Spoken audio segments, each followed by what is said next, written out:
Hello, listeners. It's Ben, just here to say that this is the second part of our episode on the Fellowship of the Ring. This part covers basically the second book from when they get to Rivendell, the Council, as well as the Moria and Lothlorien sections. And in this one, we basically get to talk a little bit more about that theme of diminishment, as well as the way the songs work, and also what was up with Boromir and how he just kind of seemingly goes crazy. So this is part 2 of our episode on Fellowship. If you haven't listened to the first part, definitely check that out. And as always, we hope you enjoy the conversation.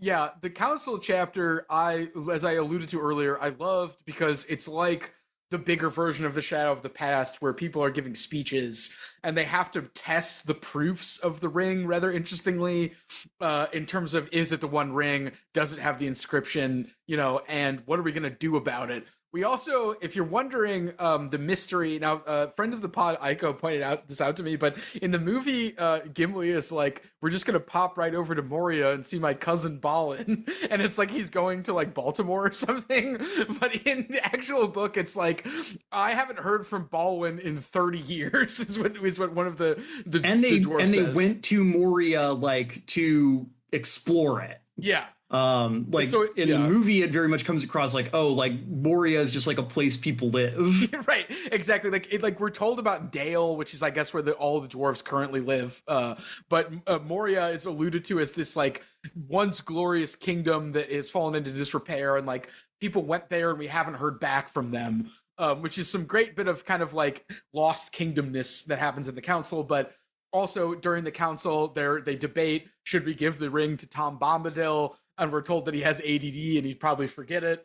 And Boromir is like, why don't we use the ring against the king or against Sauron? Like, it's a thing we should use, a tool. Everyone says we can't do that. And then Gandalf basically tells a whole tale about how he found somebody we haven't talked about, Smeagol, and the role that Smeagol plays in this story. And while he is alluded to in Shadow of the Past, he becomes very prominent in the council chapter.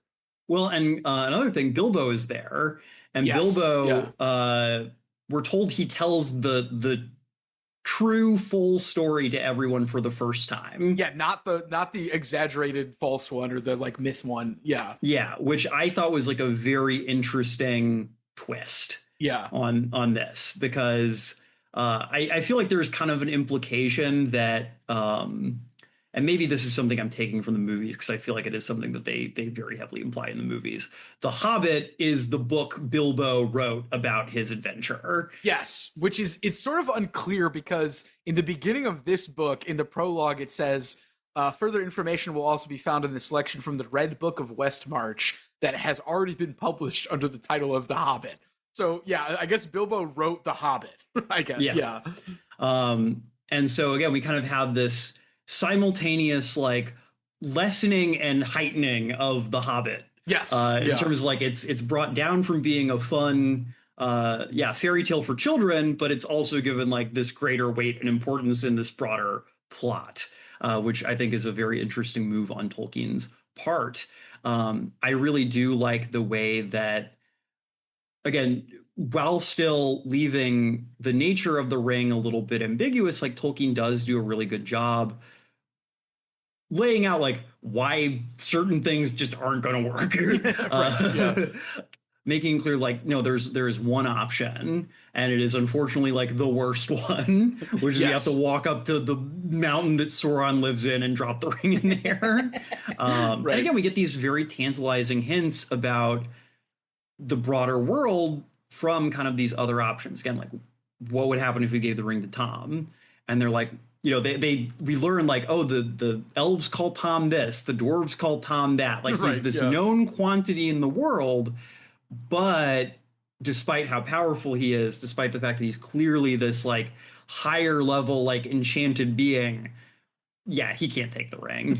He's too horny for his wife. I just need to keep banging. He'd forget it on her inner boobs.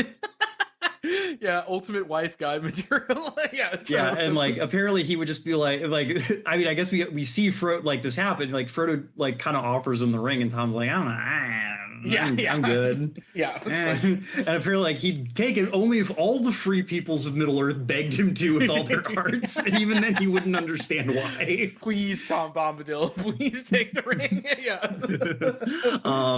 You know, we learn, you know, again, a little more about, you know, they are like, what if we took the ring across the sea? Oh yeah.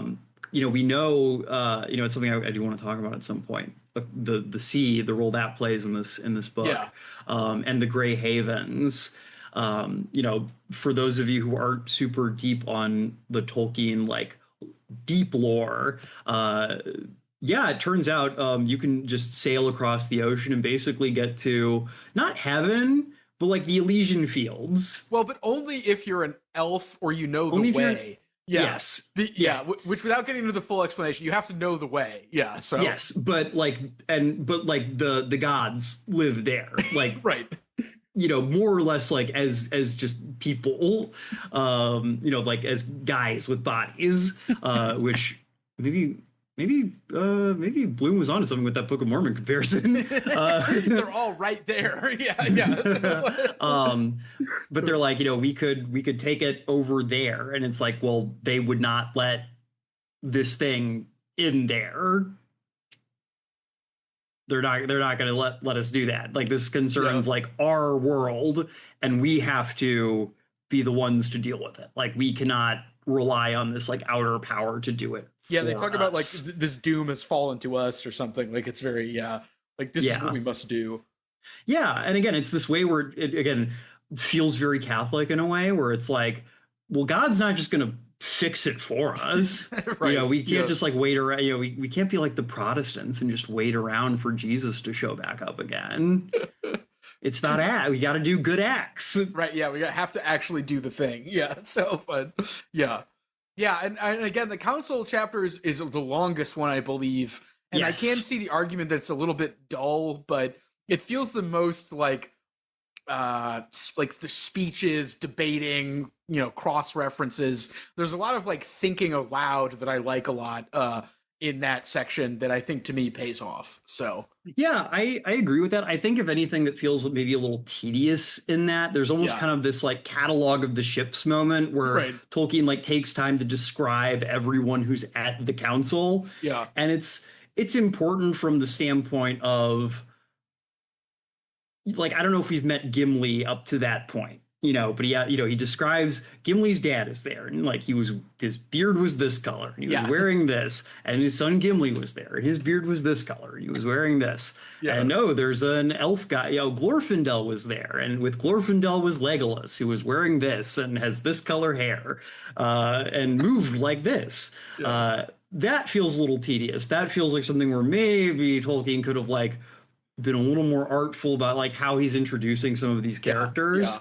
But it also feels very true to some of like his antecedents. Like I said, it feels like the catalog of the ships. It feels like this thing where it's almost coming out of like an oral tradition where it's like you have to exhaustively establish like who all's there, what's their lineage, who were they with, like what point in their like broader story is this like happening in before you can get to the action, because again it's about like contextualizing, it's about placing you in the world, even if it is kind of tedious.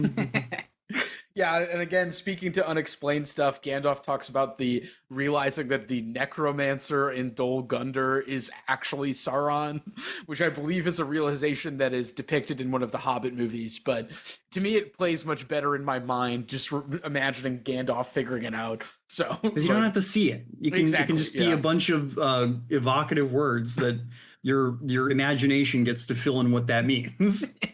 Right. Yeah. So the council happens. they're in going back to time. They're in Rivendell a whole month before they leave for heading to the ring. I think they head south. I can't remember. Maybe it's north, but they eventually, as a company, leave and they go to it's like Cadaras. I'm probably mispronouncing it. 1 second. I was pronouncing it like Caradras. That's probably, yeah. It's probably Caradras. Don't know off the top of my head what the language that's coming. I'm assuming it's Elvish, but I don't know for sure. Or again, when they're describing the mountain, Gimli gets to describe it in the dwarven language, which has way more consonants and it's like percussive sounding. Sam refers to the dwarven language as a real jawbreaker, which I thought was funny. But they go to the mountain because they're going to try to go up it to continue to the ring.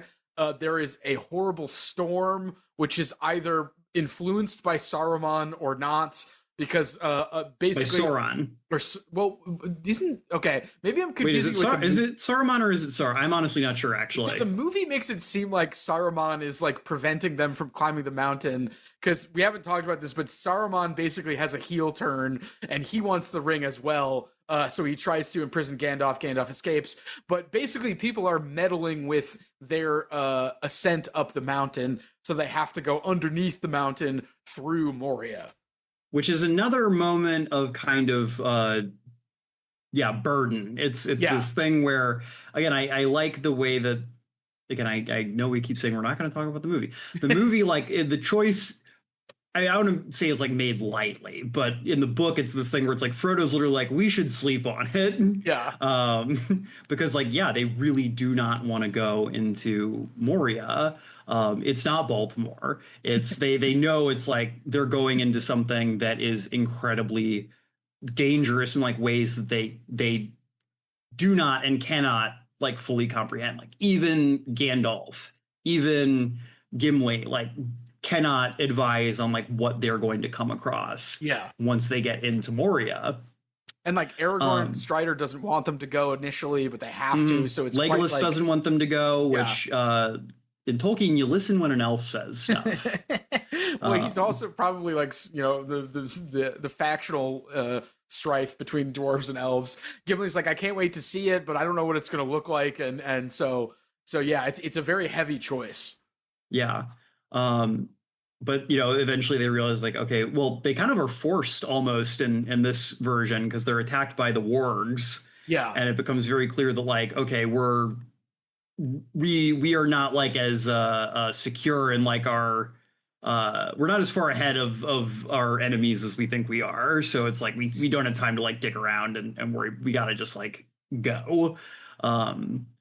Which is kind of funny because it's immediately then followed by the chapter where they're trying to figure out how to get through the dwarf door. Yeah, which is one of my favorite parts because like Tolkien designs the door. And one thing that we can't really communicate over podcast is like Tolkien made a lot of physical artifacts, which I think is completely fascinating. And he made the door design for this dwarf door that is only readable under moonlight. And it's basically like a riddle. And the riddle says something to the effect of like, speak friend and enter. Speak friend and enter. Yeah. And so Gandalf is like Narvi made this one. Celebrimbor designed the words. Which is such a great like artist signing his name, sort of just like somebody built this door like many years ago. It's not just like a magic door. But so then he eventually realizes that it's really just to say friend and I think dwarfish and then in Elvish. In Elvish, because yeah.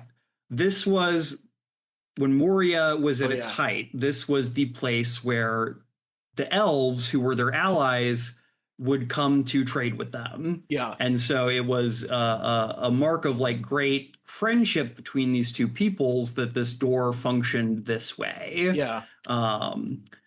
Gandalf like is trying all these different passphrases that he thinks might work, and it sounds like it takes like hours for them to like realize it. And eventually I think it's Mary who kind of offhandedly is like, what if you just say friend? Yeah. What if it's like kind of a little like tongue-in-cheek joke? And it's again kind of this great moment of the Hobbit's kind of more commonplace perspective, even maybe putting them ahead of some of the other characters. Gandalf is like, wow, it took a simpleton like Mary to be able to see through what an immortal wizard, was not able to put together in all this Right. time. Yeah. But this is actually the scene I wanted to talk about. Oh, yeah. Okay. Um, something that Gandalf says when they find the door, he says the relations between the races more or less were friendlier in those days.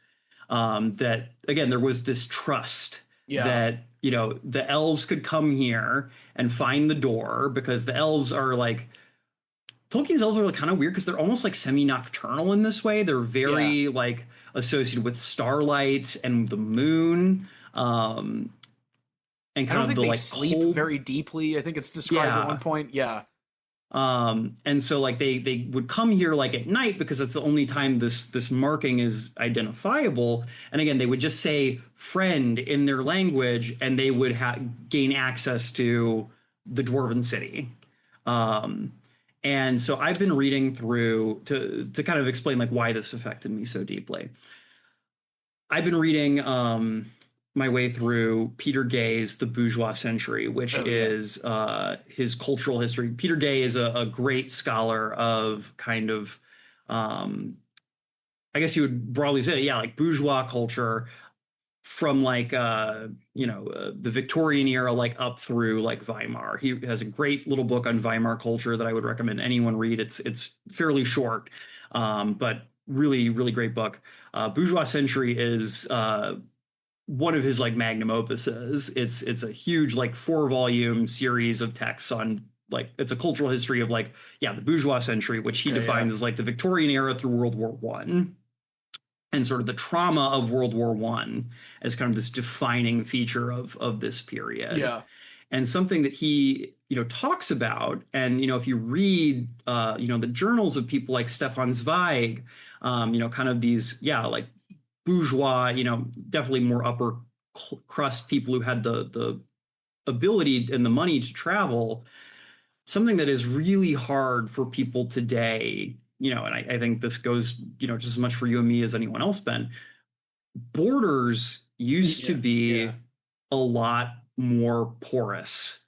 People used to have a lot more freedom of movement across the world. I mean, obviously there were exceptions.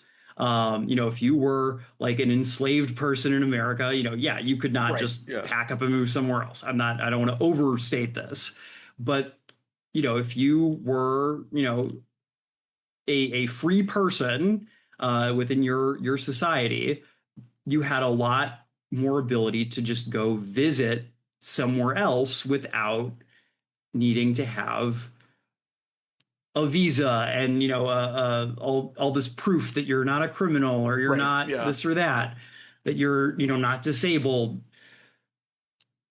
that now we just do not have. And my understanding is that World War One is actually the start of these much more intense border regimes, first in Europe and then throughout the world. Yeah. Because as these, as the great powers of Europe were preparing for war, before even there was the explosion of violence with the, again, there was this sense of like, oh, something's going to happen, but no one quite knew what it was, and then obviously after the killing of Archduke Ferdinand and the war actually like being sparked, it only intensifies. But these borders were starting to calcify, and all of a sudden, even if you lived in like the Alsace, it became a lot harder to like cross that French-German border, even if it's something your ancestors had been doing for centuries at that point. Yeah. And it got me thinking a lot about, again, what's going on in this country right now. I don't want to overstate the relationship between the United States and Mexico. Like, oh, people from, were crossing the border to come work on like farms here, like out of friendship. But 2666 is probably the opposite, but yeah. Yeah, but there is this way in which there is like a huge tragedy in terms of like, listen, I mean, America and Mexico are very tightly linked societies. Yeah. And the fact that we have turned the border between like two nations that are theoretically friendly to each other, less and less so every day, thanks to the actions of the country you and I live in, Ben. Right. But the fact that it is so difficult to cross the border, just again, not even necessarily to work, just because you want to, despite the fact that, again, not too long ago, it was easy to do. That is a way in which our lives are worse in this very distinct, measurable sense, in a quality of life sense, but also in like a humanistic sense. We are further separated from our fellow human beings by these imaginary lines and by the fears that the existence and the policing of these imaginary lines creates for us. And, I think that, you've been bringing up a lot, this factional conflict between the elves and the dwarves. And I think that's something that's really interesting with Tolkien. Again, that elf-dwarf conflict that is rooted here. This is like the start of that as a trope. Yeah. But Tolkien makes it very clear. This is not like an inborn enmity or even like it's not like, oh, the dwarves are industrious and the elves love nature. And so they have this fundamental disagreement, like philosophically, that makes them hate each other. No, the enmity, the friction between these two groups of people is due to circumstances of history, like outside of individual people's control. Right. Yeah. The dwarves, yes, the dwarves delved too greedily and too deep into Moria. They did not know that Durin's Bane was down there. It's not necessarily, they weren't doing it to be malicious, but it did fuck up Lorien and lead to a lot of death and sadness there. The elves aren't wrong to hold that against the dwarves to some degree, but they both need to learn to put the past behind them to deal with the problems of today. Yeah. And when I think about the world, I want a world with less borders and more collaboration between the free peoples. Well, and I think too, like World War I, modernization, statehood, those are all things that happened sort of more or less in that century. And those are, a state is a concept that needs defending, is something that, probably was solidified by World War I. But well, I mean, probably before, but the modern idea of the state with you're absolutely right. Yeah. You're completely correct. And I think that this is something where Tolkien's a weird guy. There is this, it's really interesting to me. Tolkien is this figure where both, you see people both on the right and the left really fighting to control, like to claim him in this way that most artists don't. And part of that is just like his popularity and the fact that he is this like incredibly influential, popular person to, again, even people who don't read a lot of books. Right. Yeah. People want to be able to say like Lord of the Rings, supports my exact political beliefs in this particular way. And I don't want to do like a facile reading. I don't think Tolkien was a communist or anything like that. Right.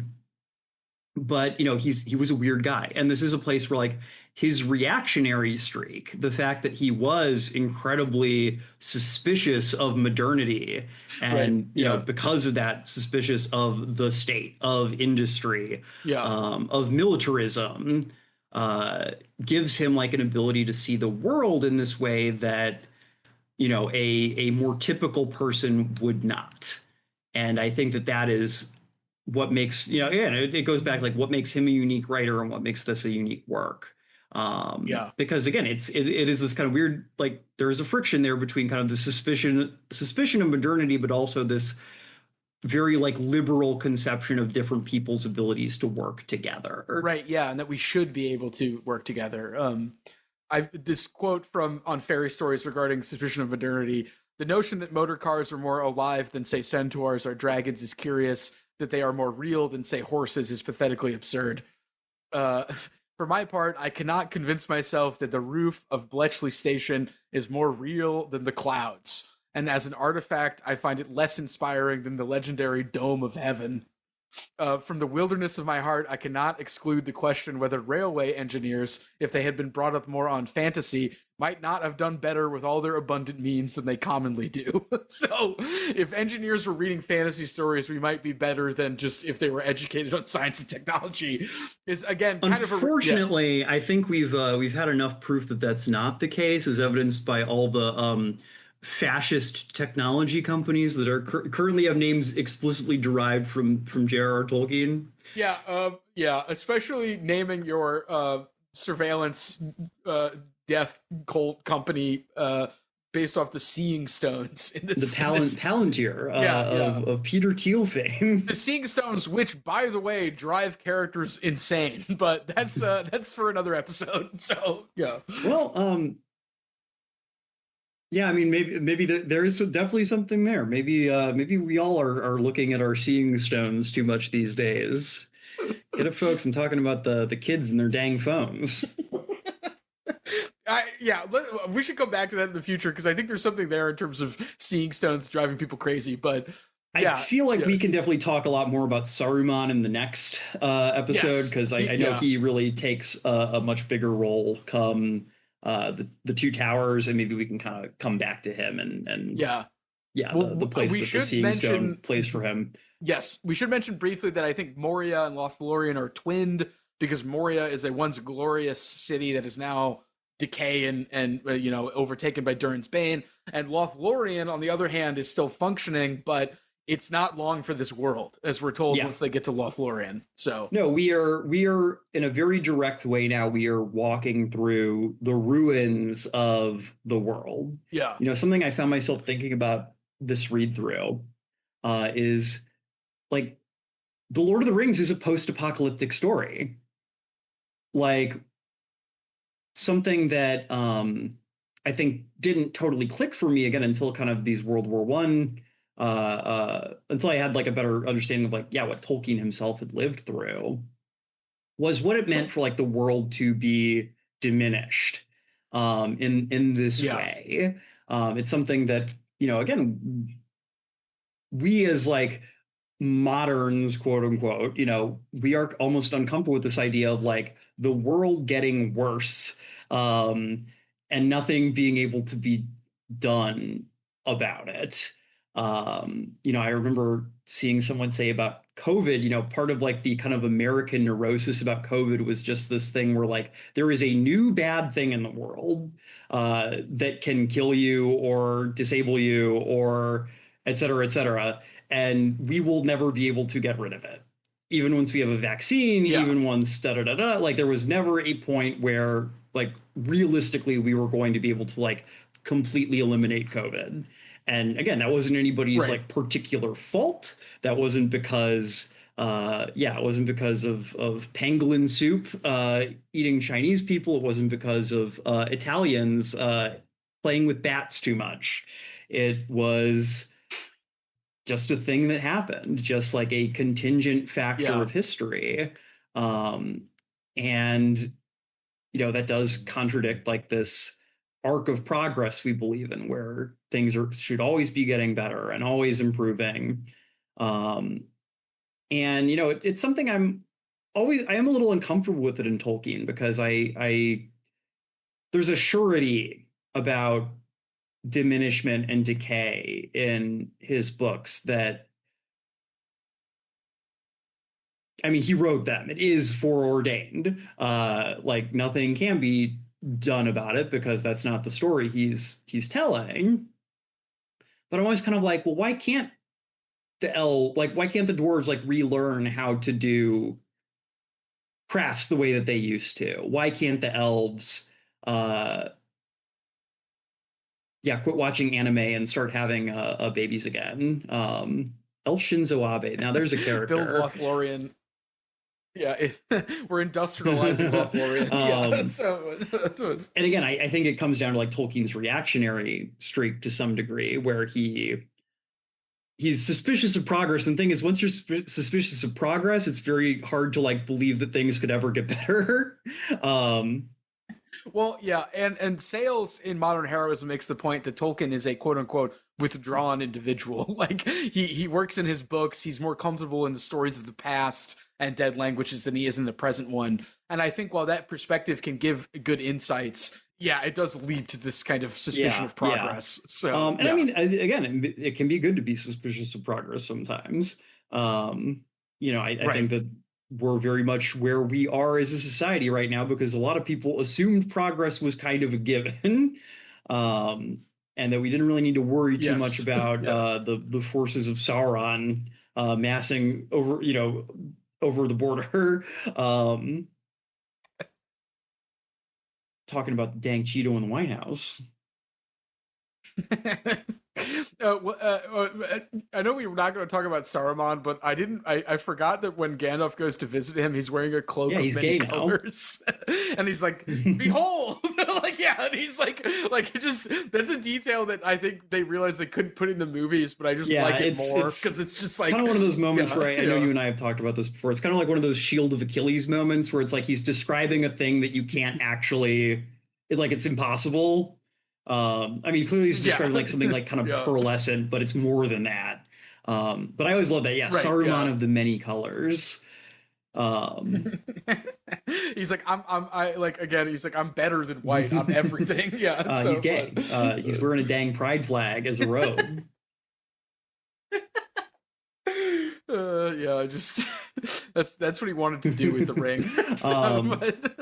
I always find Tolkien's use of color really interesting because there's a lot of silver and gold in this back half of this. This it almost feels like it kind of like maybe plays into like that kind of a post-apocalyptic or like waning feeling in the books. But I think about it particularly with the wizards because the wizards are the characters who are like most closely associated with colors. We have the White Council, which is made up of all the wizards, and we have one gray wizard, one white wizard, a brown wizard, and then two blue wizards. That's a lot of colors missing, and a lot of like the colors that you would like kind of typically imagine wizards wearing. Wait, so what? Wait, when is it referenced? That's something that's like only in like the extended material. The blue wizards are apparently somewhere in the east.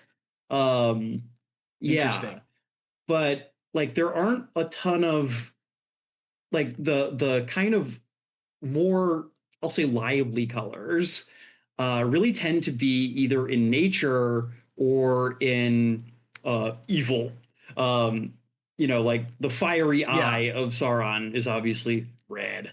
The Balrog is red and black. Moria is described as being made of silver and gold as well as Lothlorien. As like, there's an interesting sort of like that's the height of the color spectrum is having like those two colors. Yeah, well, it feels very mythic. Like it reminds me of the Iliad, where like people are wearing gold breastplates, despite that being incredibly practical because. Yeah, just immediately that was something that people would have found incredibly cool at the time. It's like, oh, this is the best armor because it's made of gold. But I find you just get hit once, and then like crumbles. There's green, but green is in the natural world, and or again, it's the elves have some like green clothing, but again, it's not necessarily like a vibrant green. Like it almost feels like a lot of the world. Again, like it feels camo. Diminished. Yeah. It feels like the world outside of like these certain enchanted places like Tom's Country, like the Shire, like Lothlorien, the world is dark or it is gray. It is pale.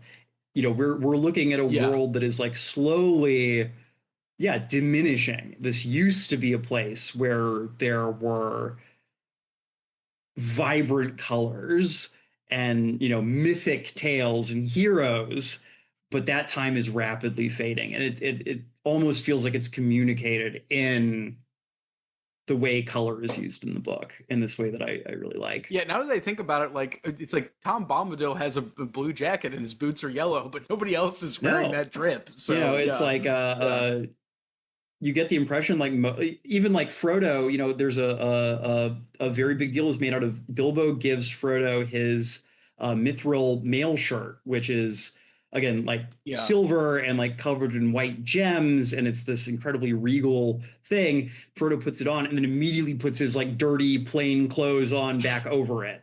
So there is this way where Doesn't it's want to like draw too much attention. Yeah. even the heroes kind of don't have like, we don't look like our fathers. We we're less than our fathers. We don't even look like them anymore. To reference perennial favorite of the show, Charles Portis. Also in Gargantuan Pantagruel, it's just like my dad could drink more and keep his pace longer than I could. So yeah, it's again, it's something I find myself always like butting up against with Tolkien a little bit, is this idea about diminishment, about doom, about yeah, like kind of, again, it's not despair. It's different than despair, but it's like this necessity of accepting like death and change in this way that feels like I feel my like conscious brain like rebelling against, even as like there's something unconscious in me that does like recognize the like a certain level of truth to it. Well, like as Galadriel says when she refuses the ring, like with the ring she could potentially keep the elves here and they could even get more powerful, but since the ring is such a great temptation, she has to accept it, which means that the elves are eventually going to have to leave. And that their city will, or diminish. I think too. I kind of got the impression that I go back to that line. All shall love me and despair. Like that is for me like one of the best like turns of phrase in this book. I mean, I love, that's probably my favorite scene in the book because I love Galadriel. Yeah, but. Like, what does that mean? So again, Lorien is this place. It is kind of the high civilization of the elves, and it is held out for a long time, but it has not fully diminished yet. We see that the elves. We see at the very beginning, we see like this caravan of elves traveling to the west because they're going to get on their boats. They're departing Middle Earth. They don't want to deal with it anymore. They're too depressed about how bad everything sucks now. They're going to Elysium to live out the rest of their eternal lives. And Galadriel has managed through having one of the Elven rings, and again, Elrond, I think it's implied, kind of is doing the same in Rivendell, has managed to kind of carve out this little foothold for the elves, but it's not exactly false safety, but it is in the same way the One Ring extends the user's lifespan. Like the time of the elves is being like stretched, but there is like something unreal about it. Like there is a sense where like the elves, yes, they still have their holdouts, but those places are less real than they used to be. And so the way I was thinking about Galadriel getting the ring, yes, she would probably go kick Sauron's ass, and the elves would continue to get to exist in Middle Earth. But because of the way the ring functions, again, even though Galadriel would still probably be quote unquote good, the world would be less. It would be an artificial, false continuation of a status quo that like is against like the divine order. And so there would be this way in which the elves would still around, but it would suck. It would be this I mean, it'd be linking the fire. It would be perpetuating something that has been ordained to end.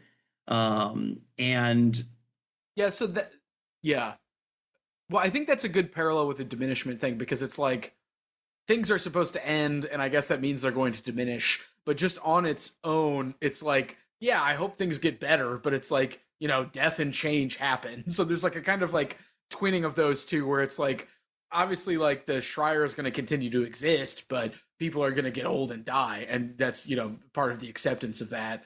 Although I guess the shrine, I guess, you know, when we get to the Return of the King, there's the implication that doesn't Middle Earth just become the normal that's world? absolutely the implication. Like all the magic leads.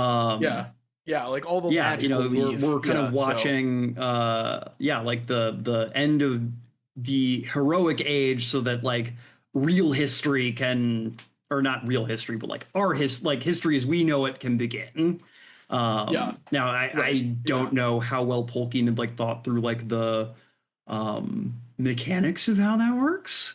I don't know, like at what point does like, okay, Middle Earth over, now it's regular Earth. What point in history does it actually like sort of become cavemen again, and we just start over kind of from scratch? Like, yeah, I like the idea of Gondor just being in like Ohio or something. Again, Book of Mormon. Yeah, yeah, or just Rohan being like Montana. Yeah, but yeah, I mean, there's something again. I know I keep saying it. It feels very Catholic. It feels like this thing of accepting the necessity of death, because death is part of the divine plan at some level. And yeah, theoretically, there's going to come there will come the final battle. You know, Daggoroth will occur, and then, you know, the elves will get to, you know, be redeemed with men in some way, or I don't actually know what the full thing is there. Yeah, aren't the elves like the chosen race so or something? Not exactly. I mean, again, some of it's like ambiguous, because Tolkien again is like, that's another thing with the lore. Like Tolkien wrote a lot of stuff, but it's never clear in terms, like he never like said like, this is exactly how everything works, and I don't have any like misgivings or like spots where I'm not sure about it. Like, you know, he never got to that point. So there's a lot of stuff where it's like, this is not canon, but it's in like a journal that he wrote, and maybe it's correct, you know.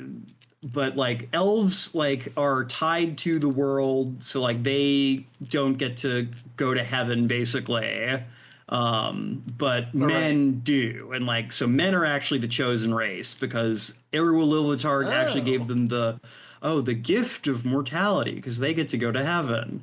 How Catholic. Yeah, the elves only get to live forever in like the earthly paradise. Side note, not to get too into the pre-lore, but I do love that the guy that created the dwarves like kind of created them, like he's like, I can make my own people, and so he like makes the dwarves. Well, it's not even that. He's so excited to teach people how to do arts and crafts that he's like, I got to make my own guys, because God's taking too long to make elves. Yeah, and God is like, you have to kill them, and he's like, but I can't. But then so he's like, gonna do it, and then because he's actually sorry, God's like, okay, fine. Yeah. What a great prehistory. Yeah, so maybe we'll have to set some time aside to talk about that, because there's some great stuff in there. It's not just like, I don't know, boring. But no, I mean, again, I think that the fact that Tolkien is so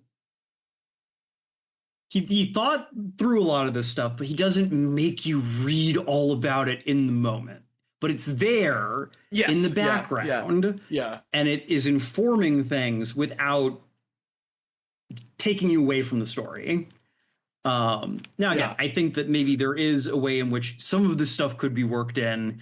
Like, I think it's really interesting that there's this hymn to, Aelbereth Gilthoniel. This thing the elves say, which is like a hymn to basically the goddess of the stars, but it's never quite spelled out that that's what it is. Like, because you don't, no one ever actually tells you like what a Valar is, or the secret flame. Like, you don't, like, at some level, like, you barely know that like there's a god, like, or that any of these characters have like any religion at all, because they kind of don't. Like, people know about the Valar, but like they don't actually, like, there are no temples to them or anything. It's like the religion is like lore, essentially. Like, lore is like a thing that you talk to people and use as like, which again, I guess makes sense in a world where literally like, like this is all literal, like they are real. They're over there, like way across the sea, but they are there. And like my dad died fighting the Devil's Army like 5,000 years ago. It's like, yeah, everyone knows they exist. There's no like doubt about it.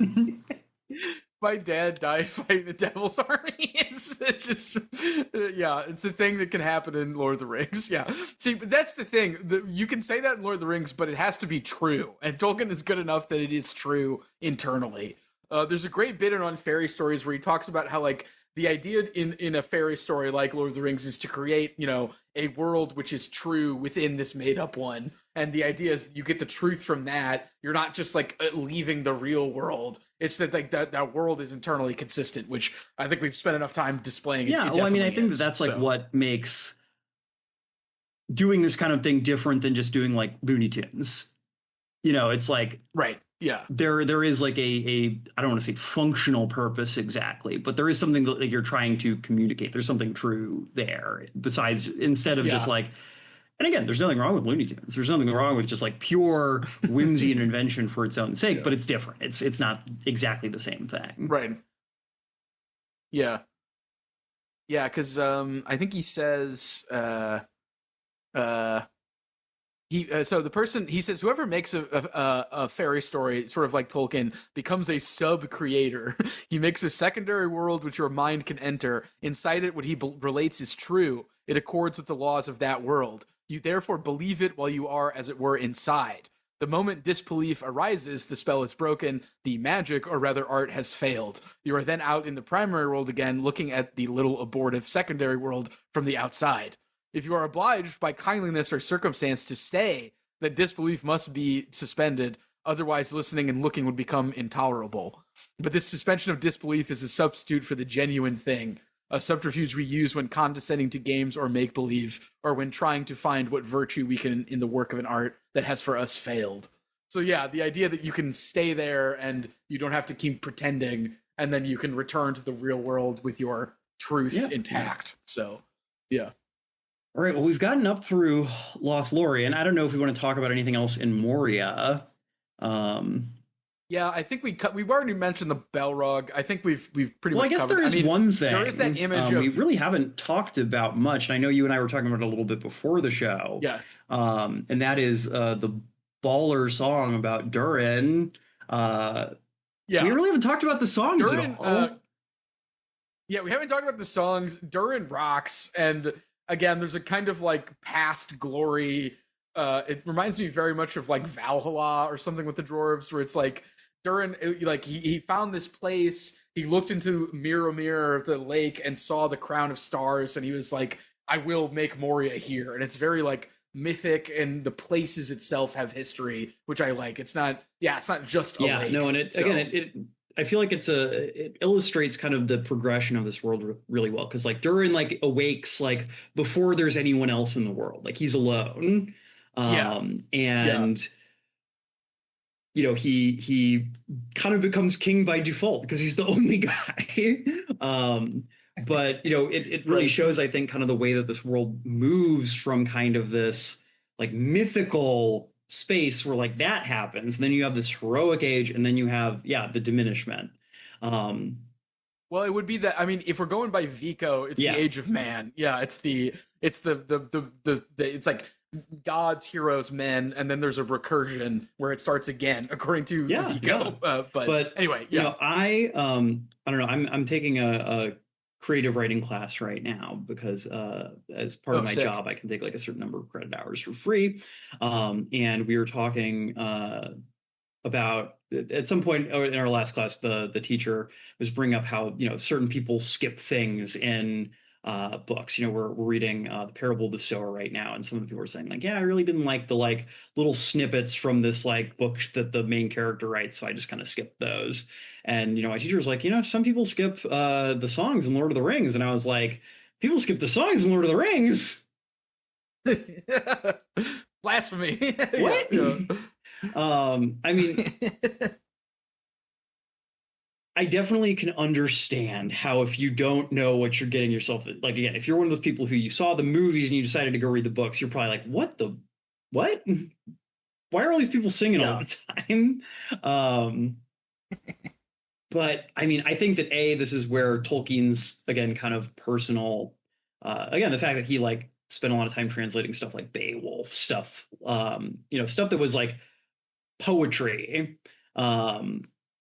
You can really see that, he does I don't want to say he's a great poet exactly, but he knows how to like do a catchy hook more or less. And I was really struck as I was reading through the different songs throughout the book, how I could kind of hear in the words what I thought the song would sound like. Like when I would read the songs, I didn't read them as poetry. I was kind of singing them to myself. But then each song, I was like singing each one with like the same melody. Each one kind of found its own as I was going through them. And now I'm not going to be like, oh, if you and I both do that, oh wow, they'd be exactly the same. I'm sure that it's like very personal in terms of how you end up thinking your way through that. But the fact that the language seemed to convey a sense of melody was really cool to me. Yeah. I mean, there's a lot of attention played to meter and rhythm in these poems. They're not just, I don't know, afterthoughts. I guess it's like clear he puts some thought it's this into that. place where you see the role that song and story play in these characters' lives. They're not just entertainments, they're ways of communicating history and culture. And I mean, I guess those are the big thing, but knowledge to people. In a world where we get the impression like books seem to be very rare in this world, even like for the elves. Well, especially since like Bilbo is, I think, treated as a rare case as being like an author and a poet. Like he makes his own songs, he's writing books of what happened. I think it's told in the intro that hobbits keep their own records, but not presumably because everything has to be done by hand. Again, like people there's not like a monastic class who's like copying things down necessarily. Song and story is how these things are communicated. And it does create the sense of a world where things are of up to par to be song and story in this way that feels very, very tactile in a way. Like, the scope of these things feels like it warrants this in a way that it maybe wouldn't warrant just like a plain text short story, or that wouldn't feel like the right way to tell these tales. That's a good point. Like they're not inset. They're not like just the story of blank. It's like it's a poem that was performed or a song. It's an oral tradition. To an audience. Which is interesting. It's and again they're beautiful. Like they're fun to read. They're fun to like say or recite to yourself as you're reading. Also, in Rivendell, we're told that elves like this more than food. And that Frodo has like a practically hallucinogenic experience when like listening to the elves sing at one point where like he sees like this shimmering field of gold, I think, or something. Like it's quite for the elves, it seems like it's quite necessary stuff. Tolkien, like, again, I don't know exactly why. I mean, I assume some of it's rooted in like the sources he's drawing from, but story and song are like very key to like even the metaphysics of the world. The world is sung into existence. Again, I'm trying not to get too hung up on like the deeper lore, but here I am. Well, like I was saying, this is the experience of the world. Is these things are in the background and you can't help. But I think it also, I don't know. I think as like again, as book people, as people who are into poetry and story, it's like it is a whole world like hewn out of that in this way that feels very like of its nature in a way. Yes, it's just as good as the rest of it, and so if you skip it, you should be thrown in jail. Definitely don't skip it. What are you doing? God. Yeah. All right, so just have to talk. I guess we don't really have to get into Smeagol, but other than that, just breaking the Fellowship. I don't know. What do you want to talk about with Smeagol?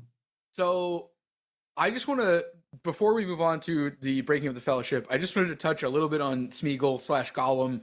he doesn't enter stage until the next book. But the way that he's alluded to in this book is important because Frodo wishes that Bilbo had just straight up killed him, and Gandalf has an inclination that he was one, he was exercising pity, but two, Smeagol might have a part to play whose purpose I cannot discern yet, is what Gandalf says. And then during the council, they also refer to Smeagol as having some experience with the ring. He has also diminished and extended his life via his constant engagement with the ring. And then he slowly is like shadowing everyone involved. I think starting maybe around Moria, but then even into Lothlorien, and then also afterwards. And I think I like that he's like on the background here. His presence is still important. We don't know why yet. And I just thought it's worth marking as some good bit of foreshadowing, as well as like the fates of Frodo and Smeagol are, if not now explicitly intertwined, like implied to be intertwined. So yeah. No, definitely. I was thinking again kind of about like, reading this like when it came out. And kind of like, again, if you were like a kid who read The Hobbit, and then you pick this up as an adult, and it's like, oh damn, what? That little guy? Yeah. You're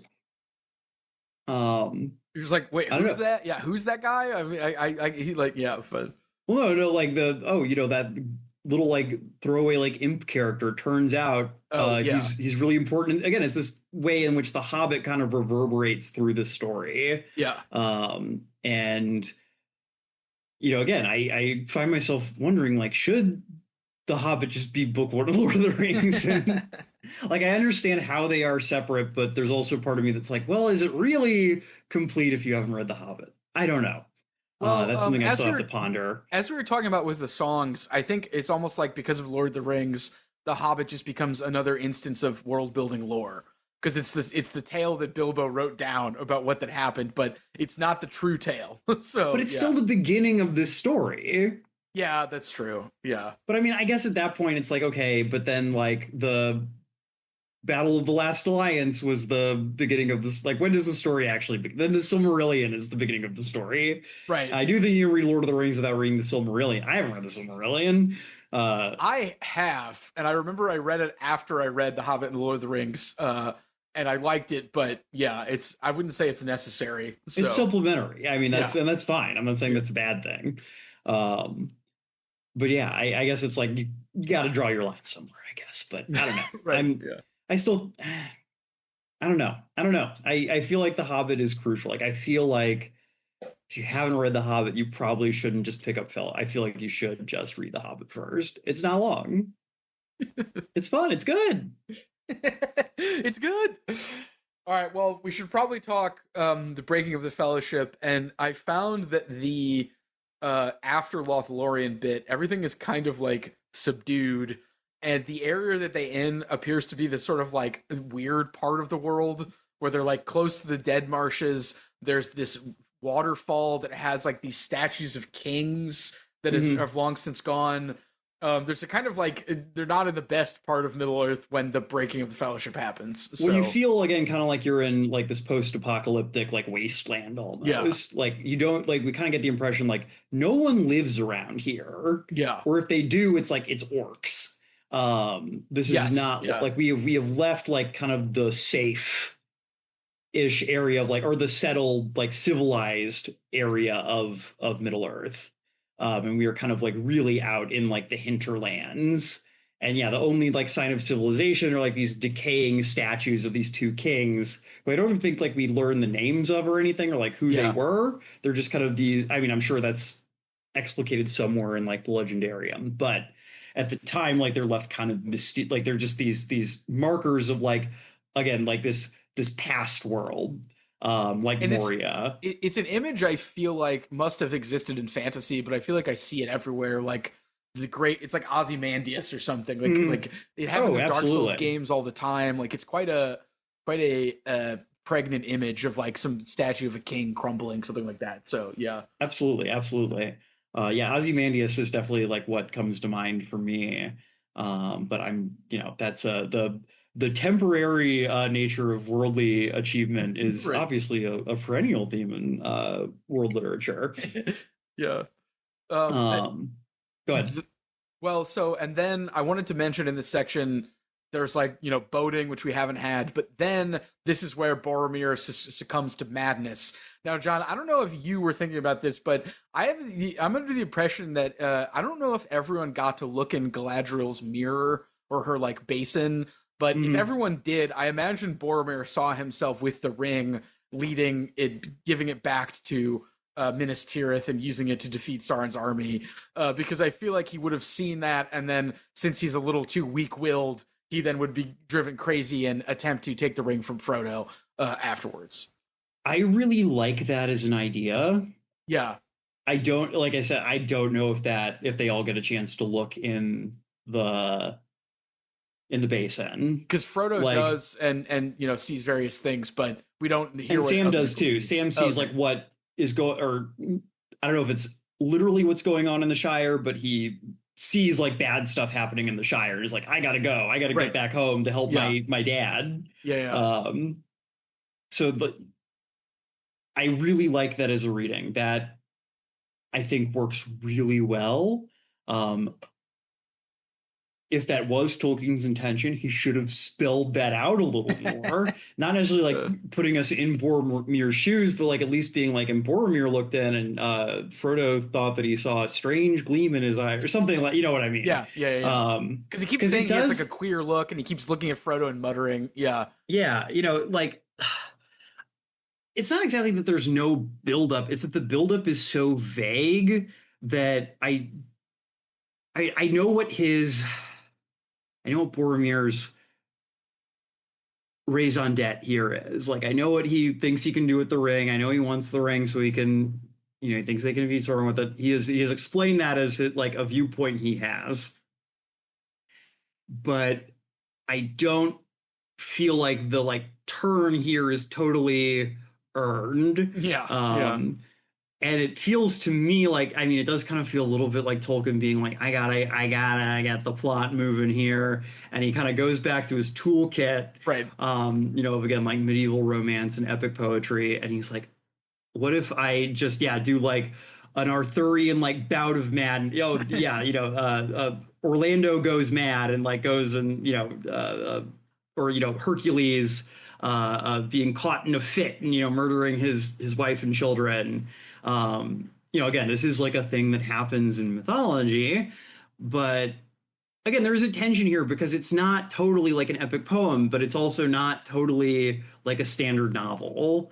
And so, if we were kind of at like a little bit further of a remove, like in an epic poem, you can just say, and Boromir went mad and tried to take the ring and was slain. And I mean, you probably do more than just that, but you know what I mean? You could just say that that's what happens and you wouldn't need to give us a ton of explication on it. And I think I have a slightly higher like threshold here for what I want to see from the human characters, because I'm a human. I want to be able to, again, I can't really know what like Legolas and Gimli's like internal perspectives look like. And so I don't necessarily try to put myself in their shoes in the same way. Yeah. Boromir, because he is like the stand-in for quote unquote like normal humanity, it feels like we should have a way to kind of like get ourselves from A to B to C in terms of like why he's making the action that he does and why he's doing it here. I mean, I guess the question also is like, does he have a fit of madness? Is that actually what happens? Because he says that to Frodo. It kind of feels like it's his last ditch effort to be like, wait, no, please. Yeah, I didn't mean it. Yeah. Come back, sweetie. I mean, it's not change. It's not clear if everybody looks in the basin. I'm looking it up now and I can't seem to, it might just be Frodo and Sam, but I just was imagining, like, I imagined Boromir saw that and then was like, he couldn't just put it out of his mind, because it's like, Galadriel says, like, it shows many things which may be true or not, so but it's one of those things where it's like, if I was writing this today, or if I was editing Tolkien, I'd be like, hey, maybe you should like add like another scene earlier in the book where Boromir like talks to Frodo about the ring and is like, if this burden is ever too much for you, know that the doughty arm of Gondor is like here to help you with your burden. And, they're kind of creating a temptation for Frodo to surrender the ring to him. As it is, it doesn't feel out of nowhere exactly, because again, we know the ring tempts people. We know it tempts men in particular. We know Boromir has his logic for what he thinks he can do with the ring, but it just doesn't quite all come together. It feels like those gears grind a little bit there at the end. And it feels like it's because Tolkien like wants to get where he's going, and he's like, I just need to get things moving in that direction. I gotta split the Fellowship up. Right, I gotta wrap this up. I also like that he indicates the next path, because somebody points out like, oh look, there's a fork in the road. If you go this way, you'll go to the forest, which we don't know too much about, and that's towards Isengard. But if you go this way, it's toward like, I think, the Dead Marshes, which is closer to Mordor. So there's a nice like that's where the next story is going to go, even though we don't know it yet because the betrayal hasn't happened. Are you telling me the hobbits are going to Isengard? Guard. Yeah. I mean, it's like, I don't know. You can see it if you know it's coming, but it does happen suddenly, and it's almost like, yeah, we need the second act trauma or whatever. We need the machinery to fall to end this book. So. Yeah, I mean, it's something that, again, I found myself feeling a little strange about as I got to the end this time. Because, again, this book is called The Fellowship of the Ring. Right, and that's what, It takes half the book for the Fellowship to even get together. And then the Fellowship will not be back together again until the plot is basically resolved. Right, it's like we immediately split the party. Yeah. So. And... I mean, it does feel, in a way, kind of like this is a way in which almost it does feel like a little different to the types of stories Tolkien's drawing on, where he is like, okay, I can have multiple narrative threads. And obviously this is something that goes on to influence people like George R.R. Martin, who have like very disparate ways of telling stories and like flipping perspectives very aggressively, without even necessarily having the characters all in the same place at first. Yeah. I'm not going to say like Tolkien was the first person to ever use like multiple points of view. I'm not saying that, but just like, I think that the splitting up is very important to kind of like how the genre develops going forward in terms of being able to show more of the world by having different characters doing different things on the same quest, though. Well, and without getting in too much into the next book, I mean, we get just one quest line and then we get the other, basically. Like and maybe one of them is alluded to, but there's like it's neatly there's some separation there. Yeah, I don't know, I know you and I like think a lot about kind of the like development of like the technique and like mechanics of storytelling, because it's not necessarily exactly like straightforward sometimes. So I don't know, I always find myself thinking about that, especially in terms of like something like this, where again, this is the root of like all modern fantasy fiction in some way, like starts here. Well, and I'm a little bit indebted to, there's some great Wikipedia articles about the construction of the Fellowship of the Ring, and they point out that it always goes from like safe zone, danger, like help, and that he repeats that, like, even getting to Farmer Tom. I don't remember the farmer. He's not as important. Farmer Maggot, like he's like the Tom Bombadil. Then we get Tom Bombadil. Then we get to Rivendell. Then Moria. Then Lothlorien. And then the end. And that structure is like repeated. Whereas I think in Two Towers, it's going to get a little more ambitious for how the story gets told. So there's definitely kind of a constant like rise and fall, which as much as I liked it, it did get a little like predictable in a way. Like I did kind of feel like have you been like on a roller coaster that's just kind of like the same like shape over and over again, and it's like the first time it's thrilling, and then as it keeps going it's like, is this it? You kind of realize you're an escalator world. This is the ride.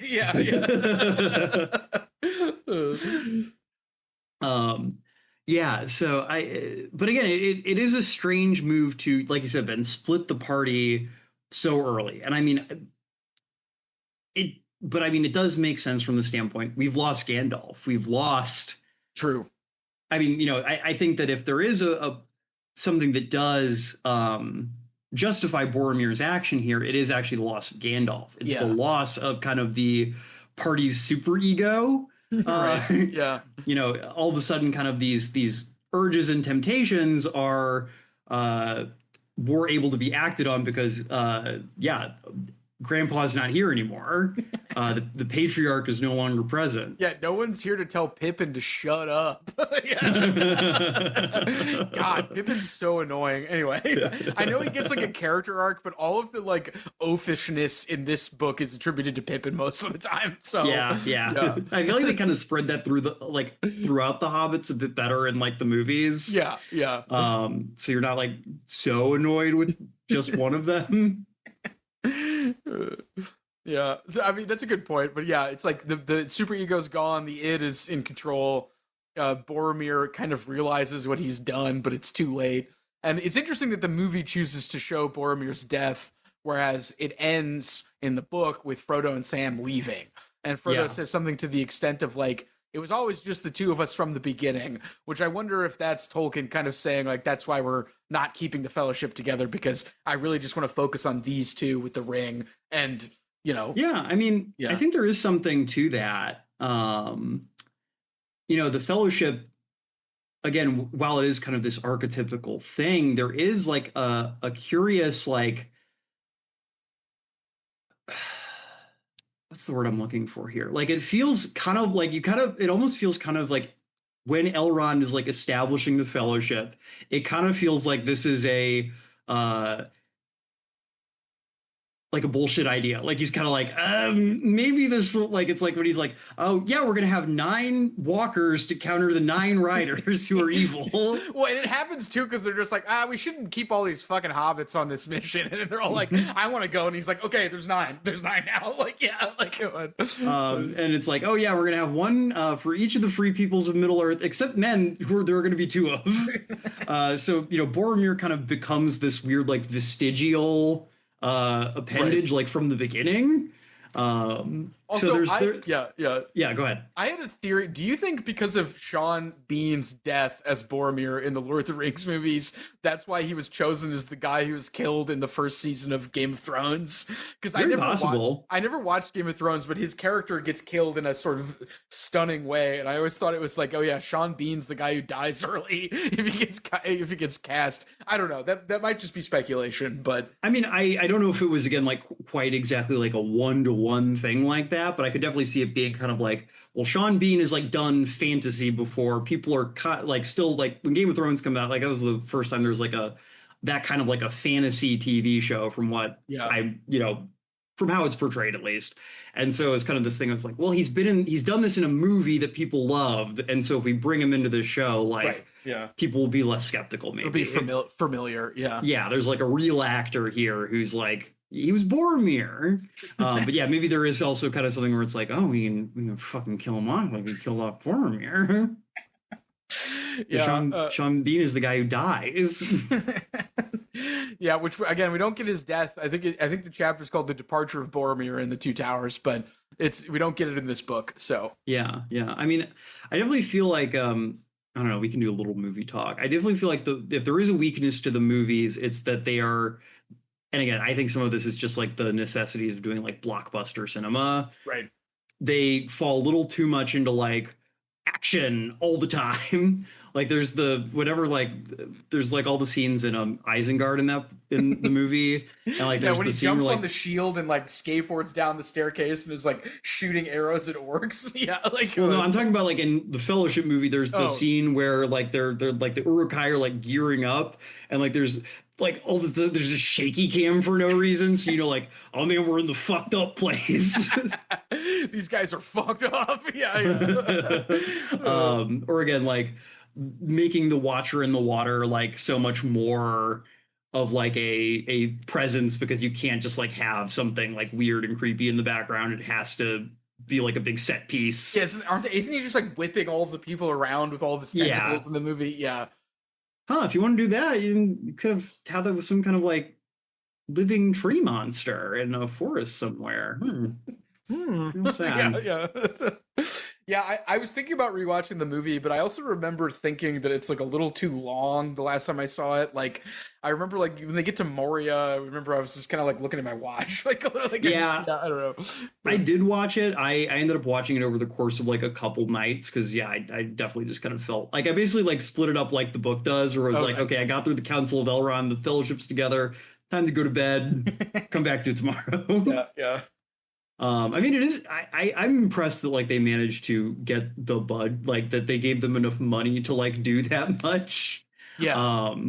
Because like that's the extended edition. Like I'm trying to remember. Like I've definitely seen the non-extended edition, but like I don't remember what's not in it.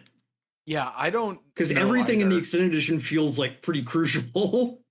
Yeah, I don't know if I've even seen extended of everything now that I think about it. I think I might have just seen the Yeah. originals, but yeah. The only scene I can think of that feels like a little extraneous is like when they're on the mountain after the fellowship goes together and there's like the bird swarm. Yeah. That feels like a little but I mean it's not bad. It's just even in this it's kind of like I mean I guess Yeah. it I guess in the book it does a good job conveying that like okay, it's not just like guys who are after them. Like Sauron's forces like go beyond like humanoid people, Yeah, like they need to be on the lookout on like a deeper level. and I think the book is more like Sauron's doing it, but I feel like the movie is like Saruman is messing with them. I think it's yeah. Part of it in the movie, I think it's much more like Saruman is on Sauron's side like from the jump, whereas in Yeah. the book he's kind of his own like third like faction like at the beginning. Yeah. um well, you know, as much as I kind of hate to be like running out of steam a little bit, it feels like we are. I don't know. This book ends on a weird note. Yeah, I mean, I think it definitely, I think, wants you to keep reading. And I think in terms of breaking the story up, I like that we don't get Boromir's death right now because it allows us to think like, okay, Frodo and Sam are okay. They're doing their thing. They're going to do the ring. But it's like, we don't know what's going to happen to all of our favorite friends until we read the next book. Yeah. Yeah. So I don't know. The movie had to do it, I think, to establish some more stakes, but I think it's Once a nice they place have to, end. they get to pay Sean Bean for one less movie. Right. And so like again I just immediately wanted to start reading the next book and I had to wait because we had to record this and I didn't want to get everything mixed up. So Yeah, no, I get it. I agree with you. I think that it also, I don't know, I think it does you get to like feel bad for Boromir because you kind of get the idea that like maybe he can redeem himself like dangled over your head yeah, by the way this book ends. And then at the beginning it's like, oh no, he gets fucking murked. And you kind of get to feel like the sadness of like, oh, he didn't get a chance to redeem himself, but he could have. Whereas like if he died right here, it would feel much more like he died like at his lowest point. right, yeah. But yeah, I mean, it is odd. I mean, I guess like you could say this about a lot of series. I don't think this is like a unique weakness of this book, but it's like, yeah, you finish it and it's like, okay, I feel like I just need to go on and like read the next one right now. This does not feel like a complete unit on its own. I don't think that that's really possible given the type of story we're dealing with here. This is not like a critique, but it is like just an aesthetic quality.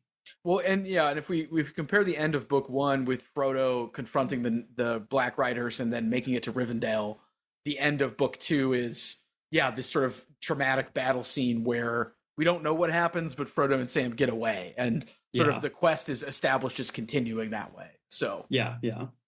No, and they're placed as like one unit, and I do think that is an interesting note on Tolkien's part to like make.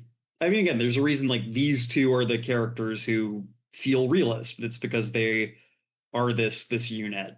Well, and to echo something you said earlier, Sam displays some nice Hobbit sense by realizing that Frodo would have to go to the boats first if he disappeared, and that's like the only way he can meet up with him. Whereas everyone else is like sense, running around in a panic. So yeah. Well, Ben, do you have anything else to say about Fellowship? I feel like we have been recording for nearly 4 hours now. I'm definitely feeling it a little bit. I think we did a pretty thorough job. I'm gonna save some of my points about Eucatastrophe for I think the next episode, but I feel like this was a pleasurable reread, and I got a lot out of it, and I'm excited to see where the series takes us. Yeah, no, for sure. I know we're going to have a guest on our next episode. Do you want to tease who that is? So my friend Claire is going to be joining us for the Two Towers. Claire is a very knowledgeable, and I feel like I would almost say an esteemed source for Lord of the Rings lore. And I'm happy that she's going to be joining us because she, as far as I know, is somebody who's read a lot of Tolkien secondary literature, and so she will have a cool perspective to bring. And she's also just a big fan of the series. So wonderful. Well, until then, listeners, thank you so much for joining us. We hope you enjoy this series. We're definitely going to be doing things a little differently this time. We're going to just be releasing these 3 episodes like one after the other instead of doing kind of breaks in between. Since this is a little shorter, we figured we'd just try going straight through. So we hope you'll join us in 2 weeks' time for the Two Towers. But until then, Aelbereth, Gilthoniel, and Semper Books. For the Schreier, Semper Books.